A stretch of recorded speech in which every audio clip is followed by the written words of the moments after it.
तो इस तरीके से एक्सेल डेटा मिलेगा आपको। डेटा वन और डेटा टू, मतलब कस्टमर का कुछ इस तरीके से आपको डेटा दिया जाएगा। ध्यान से चीज़ों को समझिए। कस्टमर का रिक्वायरमेंट क्या है वो आपको समझना पड़ेगा। देखिए, कस्टमर का रिक्वायरमेंट है जो डेटा वन है और जो डेटा टू है, दोनों ही सिमिलर देखा जाए तो सेम टू सेम डेटा आपको देखने को मिलेगा।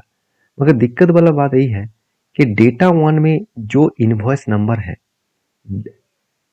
और डेटा टू में जो इनवॉइस नंबर है, दोनों में कुछ डिफरेंस है। मतलब कुछ ऐसा डेटा अंदर एंट्री हो चुके हैं जो दोनों सीट में गलती से गलत इनवॉइस नंबर एंट्री किया गया है। मतलब कभी कभी होता क्या है, जब सॉफ्टवेयर से डाउनलोड किया जाता है कोई भी डेटा को, जैसे अकाउंटिंग सॉफ्टवेयर जैसे टैली वगैरह हो गया, इस तरीके से अकाउंटिंग सॉफ्टवेयर से जब कोई भी डिटेल्स को डाउनलोड किया जाता है, एक्सपोर्ट किया जाता है एक्सेल में, तो वो डिटेल्स डेटा जो है, वो जो डेटा एंट्री किया जाता है उसमें गलती हो जाते हैं। तो उस गलती को सुधार मतलब ठीक करने के लिए आपको कस्टमर आपको इस तरीके से काम देने वाला है। आपको करना क्या है, कस्टमर के रिक्वायरमेंट वाइज जो डेटा वन है, डेटा वन का जो इनवॉइस नंबर है और जो डेटा टू है, यहाँ पे जो इनवॉइस नंबर है, दोनों को आपको मैच करके दिखाना है कि कौन सा डेटा गलती से एंट्री हो गया, मतलब गलत एंट्री हो गया। वो डेटा आपको यहाँ पे फाइंड आउट करना है। देखिए, एक एक करके आप फाइंड आउट करेंगे। जैसे पहले वाला डेटा ठीक है, नंबर ठीक है, दूसरे वाला डेटा भी ठीक है, इस तरीके से एक एक करके फाइंड आउट करेंगे तो बहुत टाइम लग जाएगा। आज मैं आपको एक ट्रिक्स बताने वाला हूँ, जिस ट्रिक्स के माध्यम से आप इजीली इस एक्सेल शीट को इजीली क्लीन कर सकते हैं। तो इसी तरीके से डेटा क्लीन करने का पैसा आपको मिलेगा। तो चलो, बेसिक टू एडवांस सीरीज में आपको डिटेल्स में सारी चीज यहाँ पे समझाने वाला हूँ, तो ध्यान से चीजों को समझना। सबसे पहले मैं क्या करूंगा, डेटा वन में जाऊंगा और यहाँ पे फर्स्ट जो सेल है इसके ऊपर क्लिक करूंगा और यहाँ पे एक फॉर्मूला यूज करना है, इक्वल वी लुक अप। तो वी लुकअप का फॉर्मूला यूज करना है, फर्स्ट ब्रैकेट ओपन करना है। फर्स्ट ब्रैकेट ओपन करने के बाद मुझे सिलेक्ट करना है इनवॉइस का फर्स्ट सेल। ध्यान से देखिएगा मैं क्या कर रहा हूँ, इनवॉइस का फर्स्ट सेल मैंने यहाँ पे सिलेक्ट किया। उसके बाद कॉमा करना है। अभी पूछ रहा है कि कौन सा डेटा के अंदर मुझे फाइंड आउट करना है, वो डेटा कहाँ पे है। वो डेटा है सीट टू में, मतलब डेटा टू सीट में।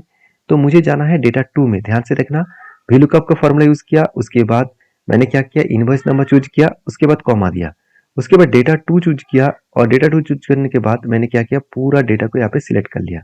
तो पूरा डेटा को सिलेक्ट करने का प्रोसीड्यूर क्या है, फर्स्ट सेल के ऊपर क्लिक करना, कीबोर्ड में शिफ्ट कंट्रोल डाउन एरो की प्रेस करना, तो पूरा डेटा सिलेक्ट हो जाएगा।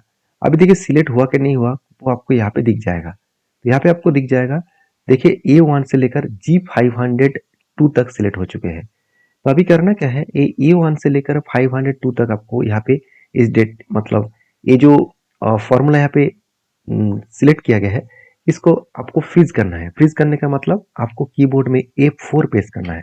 तो जब F4 पेस्ट करेंगे, ऑटोमेटिकली यहाँ पे सारे डेटा फ्रीजिंग हो जाएगा, मतलब लॉकिंग हो जाएगा। लॉकिंग होने के बाद आपको करना क्या है, यहाँ पे कॉमा देना है और कॉमा देने के बाद आपको नंबर वन सिलेक्ट करना है, मतलब एक नंबर डेटा आपको सिलेक्ट करना है, एक नंबर आपको सेल सिलेक्ट करना है। क्योंकि मैंने एक नंबर सेल को सिलेक्ट करके रखा था, तो मैं क्या क्या करूंगा, यहाँ पे ऑन दे दूंगा। कॉमा देकर आपको एग्जैक्ट मैच के लिए 0 देना होगा। तो एक वी लुकअप का फॉर्मूला है। अगर इसके ऊपर डिटेल्स में आप वीडियो पाना चाहते हैं तो मुझे कमेंट्स में वी लुकअप लिखिए, तो इसके ऊपर मैं डिटेल्स वीडियो आपको जरूर शेयर करूंगा। उसके बाद ब्रैकेट क्लोज करके आप एंटर कर देना। तो आप कहेंगे सर यहाँ पे तो एरर शो नहीं कर रहा है। हाँ, इस फॉर्मूला को आपको ड्रैग करना है, मतलब लास्ट तक आपको ड्रैग करना है। तो जब ड्रैग करेंगे, जहां जहां पे सीट वन और सीट टू में डेटा मैच नहीं किया, वहां पे आपको एरर शो करेगा। देखिए यहाँ पे एरर शो कर रहा है, तो एरर तो शो हो गया। तो कस्टमर का रिक्वायरमेंट क्या था कि जहां जहां पे एरर है उसको मुझे हाईलाइट करके देना, मतलब मार्किंग करके देना। तो मैं क्या करूंगा, इस पूरा हेडिंग्स को सिलेक्ट करूंगा। उसके बाद यहाँ पे जाऊंगा डेटा टैब में, फिल्टर को ऑन करूंगा और देखिए यहाँ पे हेडिंग में सारे फिल्टर ऑन हो चुके हैं। मैं यहाँ पे फिल्टर के ऊपर क्लिक करूंगा, सारे ऑप्शन को ऑफ कर दूंगा, जस्ट नीचे आऊंगा और यहाँ पे जो मतलब इन्हें जो साइन दिख रहा है, इन्हें का मतलब है नॉट अवेलेबल। तो नॉट अवेलेबल साइन को मैंने क्लिक किया और ओके कर दिया। देखिए ये जो डेटा आपको शो कर रहा है, यही डेटा एक्चुअली सीट टू में एंट्री नहीं है। तो यही डेटा को आपको मार्किंग करके कस्टमर को देना है। तो यहाँ पे मैं क्या करूंगा, इसको सिलेक्ट करूंगा और यहाँ पे होम टैब में जाऊंगा और यहाँ पे मैं कलर में जाऊंगा और मैं कोई भी एक कलर यहाँ पे चूज कर लूंगा। जैसे मान के चलिए मैंने कुछ इस तरीके से कलर को चूज कर लिया। तो कलर चूज हो गया। अभी मुझे फिल्टर को बंद करना है, मुझे जाना है डेटा टैब में, फिल्टर को मुझे ऑफ करना है।